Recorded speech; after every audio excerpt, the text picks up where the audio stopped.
देशाच्या संविधानासाठी, देशाच्या लोकशाहीसाठी हा सुवर्ण दिवस आहे असं म्हणायला काहीच हरकत नाही.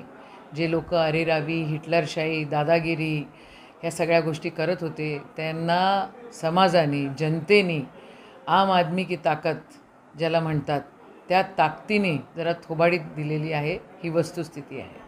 आणि पुढच्या काळामध्ये चांगलं सरकार राहील, सत्सद्विवेकानं काम करणारी मंडळी या ठिकाणी राहतील आणि सगळं काही चांगलं होईल या देशामध्ये असा विश्वास आहे. इंडिया आघाडीचं सरकार बनत आहे. बिलकुल इंडिया आघाडीचं सरकार बनतं आहे. चंद्रबाबू नायडू असो, नितीश कुमारजी असो, सगळेजण एकत्र येत आहेत आणि सगळ्यांना संविधान व्यवस्थित सुरक्षित ठेवायचं आहे आणि संविधानाचे रक्षक आता या देशावर राज्य करतील हितून पुढे जाती धर्माचे तंटे करण्याचा जो काही मानस काही मंडळी करतात ते अजिबात करू शकणार नाही याचा विश्वास आम्हाला आहे.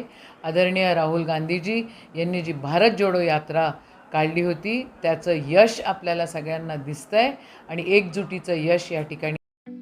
ठळक घडामोडींसाठी देशोन्नती न्यूज चॅनलला सबस्क्राईब करा आणि बेल आयकॉन प्रेस करा.